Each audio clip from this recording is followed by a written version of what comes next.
Hello welcome to law excellence. ఇవాల్టి వీడియోలో మనం ఈనాడు, సాక్షి మరియు నమస్తే తెలంగాణ పేపర్స్లోని ఇంపార్టెంట్ కరెంట్ అఫైర్స్ గురించి డిస్కస్ చేసుకుందాం. ఇవాల్టి మన ఫస్ట్ ఆర్టికల్ వచ్చేసి కోవిడ్ మహమ్మారికి సంబంధించి. మనం చూస్తే 2019లో మొదలైనటువంటి కరోనా ఇప్పటి వరకు కూడా కొనసాగుతూనే ఉంది. కాకపోతే రూపాలు అనేవి మారుస్తూ ఉంది. దీనికి సంబంధించి మన దేశంలో 2 ఫేజెస్ కంప్లీట్ అయ్యాయి. ఇప్పుడు మళ్ళీ ఒమిక్రాన్ కేసులు అనేవి పెరుగుతూ ఉన్నాయి. అయితే ఇక్కడ మాత్రం ఏంటి అంటే ప్రస్తుత పరిస్థితుల్లో ప్రపంచవ్యాప్తంగా ఆకలి అనేది పెరిగింది.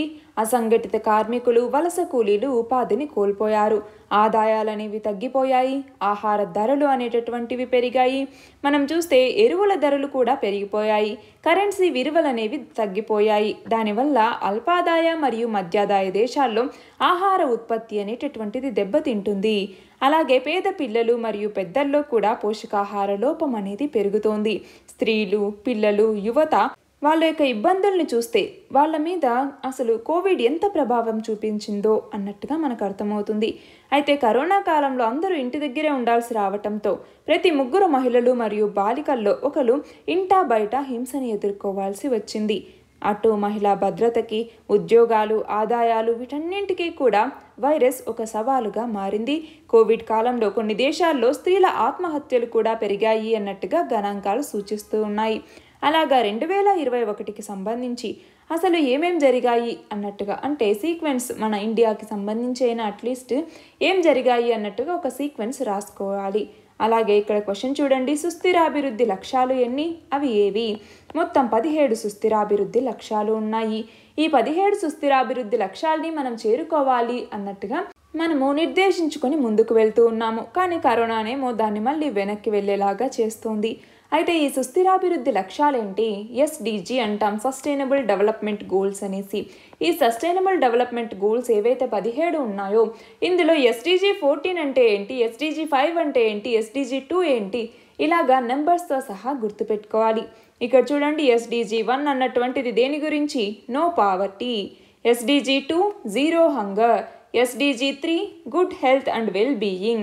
SDG 4 quality education. ఎస్డిజి 5 అన్నటువంటిది జెండర్ ఈక్వాలిటీ గురించి చెప్తుంది. ఎస్డిజి 6 దేని గురించి? Clean water and sanitation. SDG 7 affordable and clean energy. SDG 8 decent work and economic growth. SDG 9 industry, innovation and infrastructure. SDG 10 reduced inequalities. SDG 11 sustainable cities and communities. SDG 12 responsive consumption and production. SDG 13 ఏం చెప్తుంది? Climate యాక్షన్కి సంబంధించి. SDG 14 life below water. SDG 15 life on land. SDG 16 peace, justice and strong institutions. చివరిగా SDG 17 ఏం చెప్తుంది?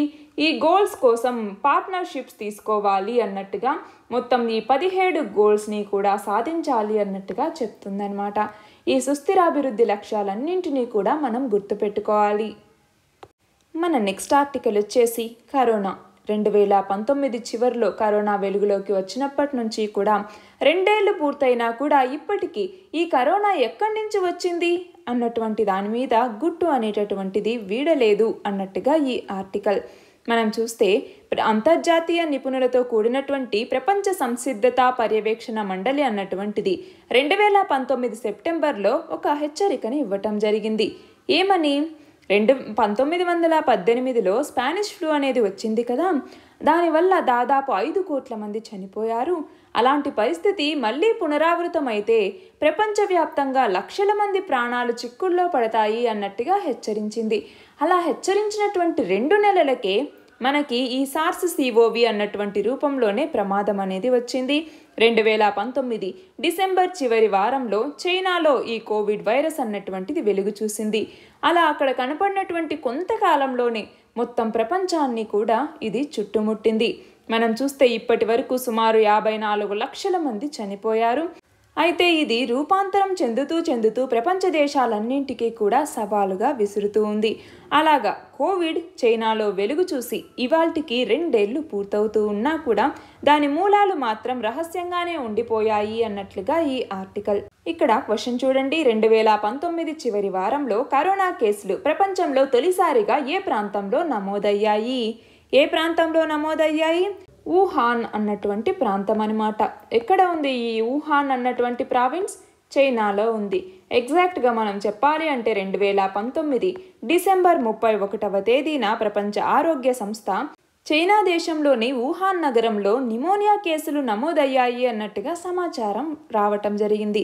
అయితే corona కుటుంబానికి చెందినటువంటి ఈ వైరస్ ఒకరి నుంచి మరొకరికి సంక్రమించే ప్రమాదం ఉంది అన్నట్టుగా WHO దీన్ని ప్రకటించటం జరిగింది.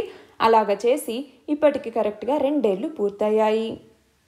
మన నెక్స్ట్ ఆర్టికల్ వచ్చేసి రఫేల్ యుద్ధ విమానాల్ని మనం సమకూర్చుకున్నటువంటి నేపథ్యంలో పాకిస్తాన్ చైనా నుంచి 25 బహుళ ప్రయోజన J-10C ఫైటర్ జెట్లని దిగుమతి చేసుకోవటం జరిగింది.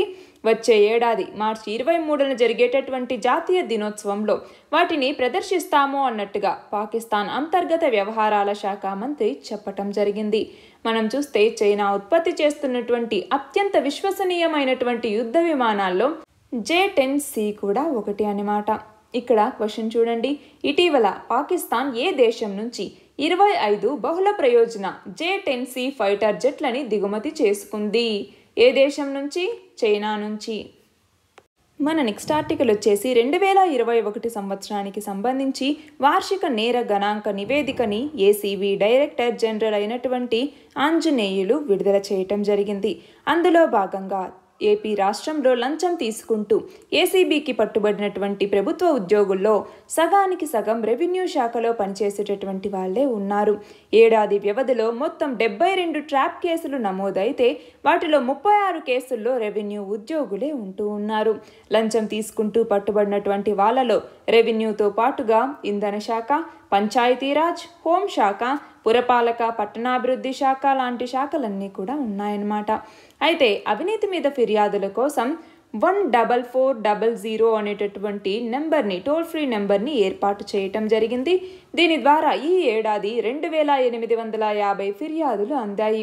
వాటి ఆధారంగా 8 ట్రాప్ కేసులు, 16 రెగ్యులర్ విచారణలు చేపట్టడం జరిగింది. క్వశ్చన్ చూడండి.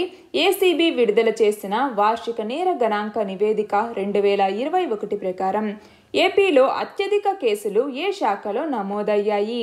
ఏ శాఖలో నమోదయ్యాయి? రెవెన్యూ శాఖలో. మన నెక్స్ట్ ఆర్టికల్ వచ్చేసి భారత మీడియా మరియు వినోద పరిశ్రమ అన్నటువంటిది మళ్ళీ కోవిడ్ ముందు కాలంకి మళ్ళీ పుంజుకుంటోంది. 2030 నాటికి 10 నుంచి 12% వార్షిక వృద్ధితో దాదాపు 55 నుంచి 70 బిలియన్ డాలర్ల స్థాయికి చేరే అవకాశం ఉంది అన్నట్టుగా CII బోస్టన్ కన్సల్టింగ్ గ్రూప్ సంయుక్త నివేదిక అన్నటువంటిది అంచనా వేసింది. అయితే మనం చూస్తే ఓటీటీ, గేమింగ్, యానిమేషన్, VFX విభాగాల్లో బలమైనటువంటి వృద్ధి అనేది దీనికి దోహదపడుతుంది అన్నట్టుగా చెప్పటం జరిగింది. దీనికి పేరుగా block buster script for the new decade, way forward for Indian media and entertainment industry అన్నటువంటి పేరు మీదట ఈ నివేదికను విడుదల చేయటం జరిగింది. క్వశ్చన్ చూడండి. 2030 కల్లా భారత మీడియా వినోద పరిశ్రమ ఎన్ని డాలర్లకు చేరుతుందని CII బోస్టన్ కన్సల్టింగ్ గ్రూప్ అంచనా వేసింది. ఎన్ని డాలర్లకి? 55 నుంచి 70 బిలియన్ డాలర్లకి చేరే అవకాశం ఉంది అన్నట్లుగా. మన నెక్స్ట్ ఆర్టికల్ వచ్చేసి ఉత్తరప్రదేశ్ ప్రభుత్వం ఝాన్సీ రైల్వే స్టేషన్ని వీరాంగన లక్ష్మీబాయి రైల్వే స్టేషన్గా మార్చడం జరిగింది. దీనికి సంబంధించి యూపీ రాష్ట్ర ప్రభుత్వం ఒక నోటిఫికేషన్ని విడుదల చేసింది. అయితే దీనికి సంబంధించి ఇప్పటికే మొఘల్ సరాయ్ రైల్వే స్టేషన్ పేరుని దీన్ దయాల్ ఉపాధ్యాయ జంక్షన్ గాను, అలాగే ఫైజాబాద్ రైల్వే స్టేషన్ పేరుని అయోధ్య జంక్షన్ గాను మార్చటం జరిగింది. అంతేకాకుండా ఫైజాబాద్, అలహాబాద్ పేర్లను కూడా అయోధ్య, ప్రయోగరాజ్గా మార్పు చేయటం జరిగింది. అయితే తాజాగా ఇప్పుడు ఝాన్సీ రైల్వే స్టేషన్ని వీరాంగన లక్ష్మీబాయి రైల్వే స్టేషన్గా మార్చింది. క్వశ్చన్ చూడండి. ఝాన్సీ రైల్వే స్టేషన్ పేరుని యూపీ ప్రభుత్వం ఏ పేరుగా మార్చింది? ఏ పేరుగా మార్చింది? Veerangana Lakshmibai railway station. మన నెక్స్ట్ ఆర్టికల్ వచ్చేసి అరుణాచల్ ప్రదేశ్లోని 15 ప్రాంతాలకి చైనా తనకి నచ్చినట్టుగా అధికారిక చైనీస్ పేర్లను పెడుతున్నట్టుగా ప్రకటించడం జరిగింది. అయితే దీనిని భారతదేశం అనేటటువంటిది ఖండించింది. మనం చూస్తే అరుణాచల్ ప్రదేశ్కి జగన్నాన్ అనేటటువంటి పేరుతో చైనా ఎప్పటి నుంచో పిలుస్తోంది. అయితే ఈ అరుణాచల్ ప్రదేశ్లో ఇంకొక 15 ప్రాంతాలకి చైనీస్, టిబెటన్ మరియు రోమన్ అక్షరాలతో కూడినటువంటి అధికార పేర్లని చైనా పెట్టడం జరిగింది. ఈ 15 ప్రాంతాల్లో 8 నివాస ప్రాంతాలు ఉన్నాయి. వాటికి సంబంధించి మునిగాంగ్, డిడుంగ్, ముంగ్పెయిన్, అలాగే మనం చూస్తే దాగ్లుంగ్ జాంగ్ అనేసి, డంబా, మెజాగ్, గోలింగ్ ఇలాంటి పేర్లని పెట్టడం జరిగింది. అరుణాచల్ ప్రదేశ్లోని ప్రాంతాలకి చైనా ఇలా పేర్లు పెట్టడం రెండవసారి. ఇక్కడ చూడండి 2017లో కూడా ఇలా 6 ప్రాంతాలకి చైనా తమ యొక్క అధికారిక పేర్లని పెట్టడం జరిగింది. క్వశ్చన్ చూడండి, మన దేశ ఈశాన్య రాష్ట్రంలో ఉన్న అరుణాచల్ ప్రదేశ్కి చైనా ఏ పేరుని పెట్టింది? ఏ పేరుని పెట్టింది? జెన్గ్నాన్ అనేటటువంటి పేరుని పెట్టడం జరిగింది. మన నెక్స్ట్ ఆర్టికల్ వచ్చేసి కేంద్ర సాహిత్య అకాడమీ పురస్కారానికి సంబంధించి 2021కి గాను మొత్తం 32 గేయ కవితలతో వెలువరించినటువంటి వల్లంకి తాళం అనేటటువంటి ఒక రచనకి సంకలనానికి గోరటి వెంకన్నకి కేంద్ర సాహిత్య అకాడమీ పురస్కారం అనేటటువంటిది లభించింది. మనం చూస్తే కేంద్ర సాహిత్య, యువ, బాల పురస్కారాల్ని కూడా ప్రకటించడం జరిగింది. కేంద్ర సాహిత్య పురస్కారం కింద ₹1,00,000 తామ్రపత్రాన్ని బహుకరిస్తారు. అదే యువ మరియు బాల పురస్కారాలకైతే 50,000 నగదు తామ్ర ఫలతాన్ని ఇవ్వటం జరుగుతుంది. అయితే తెలుగు భాష నుంచి గోరటి వెంకన్నకి ఈ పురస్కారం అనేటటువంటిది లభించింది. ఇక్కడ క్వశ్చన్ చూడండి, ఏ సంకలనానికి గాను గోరటి వెంకన్నకి 2021 కేంద్ర సాహిత్య అకాడమీ పురస్కారం లభించింది? ఏ సంకలనానికి గాను? వల్లంకి తాళం అనేటటువంటి ఒక సంకలనం అన్నమాట. ఇందులో మొత్తం 32 కవితలతో ఈ కవితా సంకలనాన్ని రచించటం జరిగింది. మన నెక్స్ట్ ఆర్టికల్ వచ్చేసి హరిత హైడ్రోజన్తో విద్యుత్ ఉత్పత్తి చేసేటటువంటి పైలట్ ప్రాజెక్ట్ గురించి.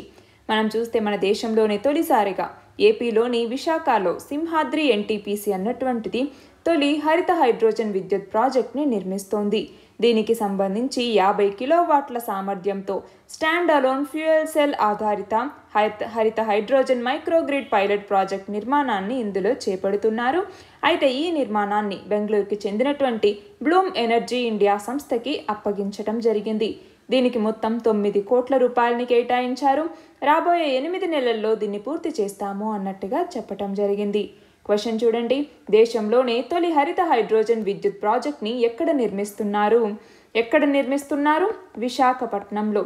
విశాఖపట్నంలో ఎన్టీపీసీ, సింహాద్రి ఎన్టీపీసీ అన్నటువంటిది ఈ దేశంలోనే తొలి హరిత హైడ్రోజన్ విద్యుత్ ప్రాజెక్ట్ని నిర్మిస్తోంది. మన నెక్స్ట్ ఆర్టికల్ వచ్చేసి నాగాలాండ్లో ఉన్నటువంటి ఉద్రిక్త పరిస్థితి ఏదైతే ఉందో అది ఇప్పటికీ కూడా అలాగే ఉంది, ప్రమాదకరంగానే ఉంది. కాబట్టి నాగాలాండ్ రాష్ట్రాన్ని మరొక 6 నెలల పాటు కల్లోల ప్రాంతంగా పరిగణించబోతున్నాము అన్నట్టుగా కేంద్ర ప్రభుత్వం ప్రకటించిందనమాట.